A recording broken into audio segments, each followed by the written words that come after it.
Ça n'a plus rien à voir avec les 3 premiers épisodes, c'est dingue.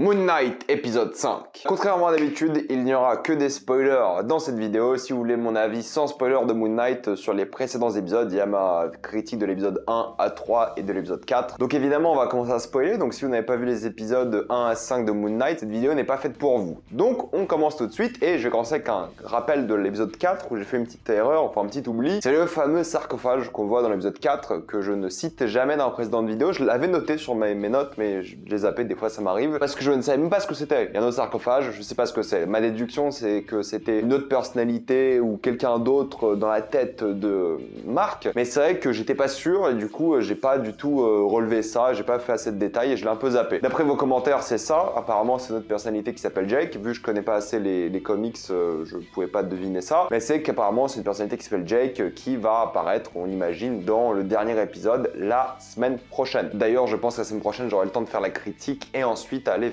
voir Doctor Strange et ensuite faire la critique de Doctor Strange le même jour. Enfin bref, cette histoire de Jake, j'imagine qu'elle aura une résolution dans le dernier épisode et du coup j'étais curieux parce que je sais pas trop ce que ça va donner parce que j'ai du mal à voir un nouveau personnage comme ça arriver dans le tout dernier épisode, surtout que c'est une mini-série donc ils sont censés introduire un personnage comme Jake et ensuite le faire disparaître, s'ils le font, hein, peut-être ils vont jamais l'introduire, hein. Peut-être c'était juste un easter egg et puis basta, mais c'est que je suis assez dubitatif par rapport à ça, peut-être c'est la personnalité de Khonshu, il y aura un combat contre Mark lui-même, donc Mark versus Jake, parce que c'est un peu le sujet de la série, c'est lui qui est en train d'affronter sa culpabilité, lui qui est en train d'affronter ses démons, ses traumatismes, et cet épisode-là, c'est vraiment ça. Donc peut-être le finale sera donc en effet un combat contre lui-même. C'est pas forcément la chose la plus originale, la plus inventive, mais si c'est bien fait, et puis basta. Du coup, on est face à cette déesse hippopotame, qui est donc cette conductrice du monde d'après, elle qui gère justement, on va dire, cette transitions du monde vivant au monde d'après, et c'est assez étrange parce que c'est un personnage qu'on voit quand même pas mal dans l'épisode. Il est plutôt bien fait, même s'il bouge pas énormément, ça reste plutôt bien fait. Il est un peu loufoque, elle fait un peu des blagues, il est pas très sérieuse, elle connaît pas vraiment ses notes, comme si elle venait d'être appointée à ce rôle. Donc c'est un peu, voilà, cet humour Marvel, ça m'a pas spécialement dérangé, ça m'a pas non plus plu énormément. C'était ok quoi, c'est du Marvel. C'est l'un des seuls dieux qu'on voit en forme physique, réelle, et c'est une blague, mais bon, ça c'est Marvel, on est un peu habitué à ça maintenant. Et puis de toute façon, elle a une présence très minime, au point même de disparaître à la fin de l'épisode sans aucune nouvelle, sans aucune scène où tu la vois disparaître. Donc c'est pas un personnage intéressant, je trouve, de ce point de vue-là. Peut-être elle sera plus intéressante dans l'épisode 6, mais elle est juste là pour établir le scénario. Voilà, elle dit au personnage ce qu'ils doivent faire. Ça fait un peu une quête de jeu vidéo. Il faut trouver et avoir une balance correcte avant l'arrivée à la destination. Donc il y a une sorte de chrono qui se met en place, une sorte d'urgence, et elle est là pour ça, juste pour le scénario. Là où on pense qu'on sera sur un épisode qui sera basé sur l'histoire divine, en fait pas du tout, on revient très vite à la réalité. On sait pas vraiment ce qu'est encore la réalité, hein. C'est l'une des théories que j'avais dans le dernier épisode, enfin dans la dernière vidéo surtout, c'était de dire que peut-être on est dans une sorte de purgatoire, et c'est un peu ce qu'on a. Si c'est vrai ce qui se passe, c'est un peu ce qu'on a, c'est un purgatoire, et Mark qui est en train d'affronter ses plus gros démons. Il y a plusieurs temporalités. Il y a évidemment la temporalité où il a ses souvenirs, de une, qui va devoir conquérir, qui va devoir explorer et les vaincre pour justement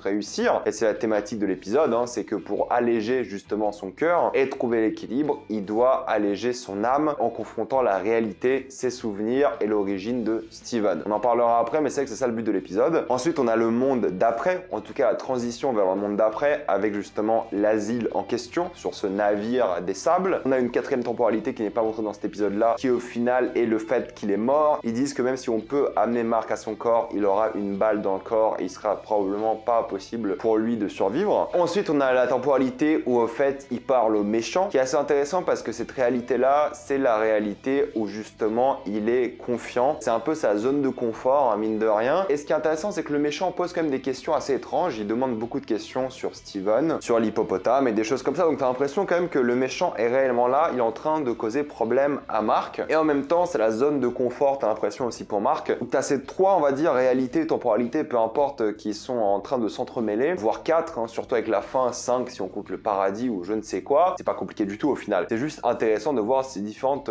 temporalités ou même réalités. Donc ça, je trouve qu'ils ont plutôt bien foutu. C'est assez dense, assez complexe, mine de rien, pour un film, enfin pour une série Marvel. Donc j'étais assez satisfait de ce travail-là, ça y a aucun doute. D'ailleurs, j'aime beaucoup l'idée de l'esthétique du monde d'après, ce navire des sables, et si tu tombes dans le sable, tu meurs, ton âme est aspirée, et un peu ce qu'ils ont fait avec. Alors c'est pas super beau d'un point de vue des effets spéciaux, encore une fois on a du mal avec les fonds verts, hein, mais globalement la direction artistique de cet épisode-là est vraiment cool et très appréciable, et elle joue justement sur la transition entre ces différentes réalités qui sont plutôt bien foutues, je trouve. Tu passes facilement de l'une à l'autre avec ce système de porte de l'asile, tu passes d'une porte à une autre, mais pas que, des fois il y a des transitions qui sont vraiment bien faites dans la caméra. Et un truc qui est super bien fait que j'ai trouvé assez étonnant, tellement qu'en fait on se pose jamais la question, vu que c'est tellement bien fait, c'est le fait qu'en fait dans cet épisode-là, il y a que, on va dire, Mark et Steven, donc que Oscar Isaac qui joue dans cet épisode, quasiment que lui, et il joue tous ces différents rôles, et ce qui est fort, c'est qu'en fait on n'a jamais ce moment où tu dis ah c'est peut-être pas Oscar Isaac. Les transitions sont super fluides, ils interagissent vraiment facilement, ça a dû être vraiment compliqué à tourner, mais globalement en tant qu'interaction, il interagit très bien avec lui-même l'acteur, et je trouve que ça c'est assez impeccable. Il y a quelques moments où peut-être tu dis c'est une doublure qui parle à Oscar Isaac, d'accord, mais c'est assez rare et j'ai trouvé ça vraiment bien fait. À une époque, faire ça c'était super compliqué, maintenant ça se fait assez facilement d'après ce qu'on voit, et vraiment c'était pas du tout tape à l'œil, c'était vraiment très fluide. Et si on parle un peu d'Oscar Isaac et de sa performance, donc dans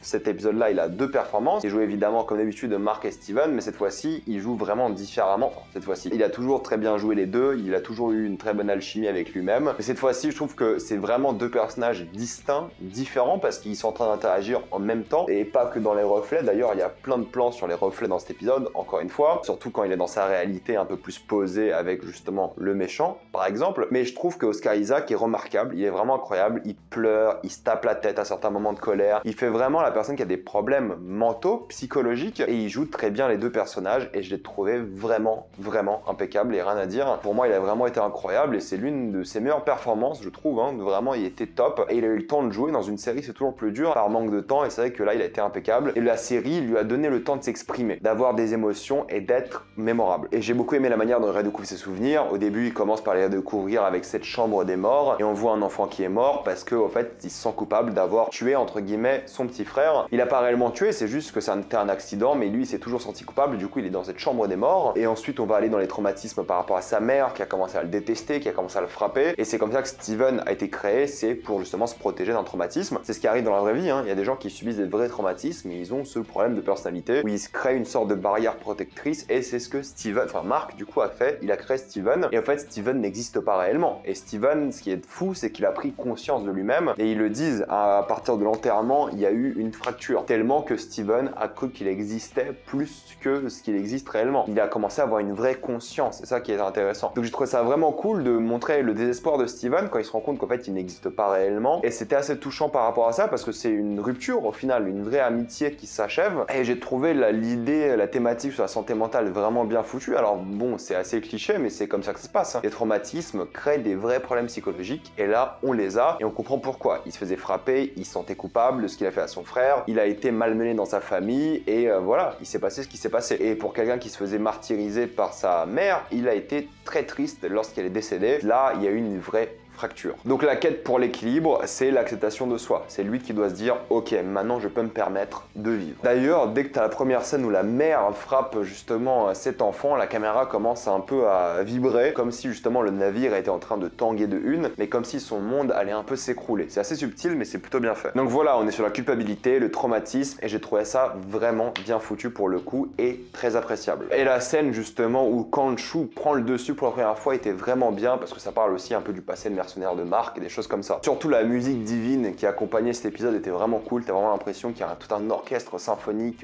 divin qui joue ces mélodies, et elles sont vraiment top pour le coup. C'est des musiques que j'aurais envie d'écouter. Et je trouve que la scène d'action était pas vraiment nécessaire et pas très intéressante, mais en fait ça permettait la mort de Steven, et la mort était touchante. J'ai trouvé ce moment très touchant. Je trouve qu'Oscar Isaac joue très bien, et j'étais assez ému. Je me suis dit ah, c'est la fin d'un personnage. Là où je pensais que tout l'épisode il devait trouver ce Jake et avoir donc justement 3 cœurs sur la balance, au fait non, il fallait avoir un seul cœur, et donc dire au revoir à Steven qui n'existait que pour réconforter Mark, car il était trop faible pour affronter ses propres démons tout seul. Et là il est fort, et c'est là que dans le dernier épisode on aura justement cette confrontation. Je ne sais pas ce qui va se passer honnêtement. Est-ce que ça sera contre Khonshu? Est-ce que ça sera contre le méchant de la série? Est-ce que ça sera contre Jake? Il reste un épisode, c'est pas beaucoup pour le coup je trouve pour tout finir. C'est même assez étonnant qu'il reste qu'un seul épisode, donc je sais pas vraiment comment ça peut finir. Je suis vraiment très curieux. J'ai hâte évidemment de voir comment ça va le faire, hein, mais bon, je trouve qu'un épisode pour conclure tout ce qui se passe là, c'est vraisemblablement pas assez. Mais on verra, hein, peut-être l'épisode sera très bien et j'en parlerai. Mais c'est vrai que pour conclure, j'ai beaucoup aimé cet épisode. J'ai trouvé vraiment bien, vraiment divertissant, vraiment prenant. Un vrai travail a été fait dessus et je trouve vraiment qualitatif avec les thématiques abordées, même la mise en scène qui a de bonnes idées, une imagerie plutôt cool, même encore une fois les effets spéciaux qui sont pas parfaits, mais bon, peu importe, à ce stade on est habitué. Et donc je trouve ça vraiment satisfaisant et je trouve que c'est du très bon travail. Donc je suis content et j'ai très hâte d'être la semaine prochaine. Je vais m'arrêter là, mettez-moi dans les commentaires ce que vous pensez de cet épisode de Moon Knight. Avez-vous adoré ou détesté tout ça dans les commentaires? Comme d'habitude, pensez à vous abonner à la chaîne pour plus de vidéos, mettez un j'aime, ça aide beaucoup la chaîne. Suivez-moi sur tous mes réseaux et moi je vous dis à la prochaine fois.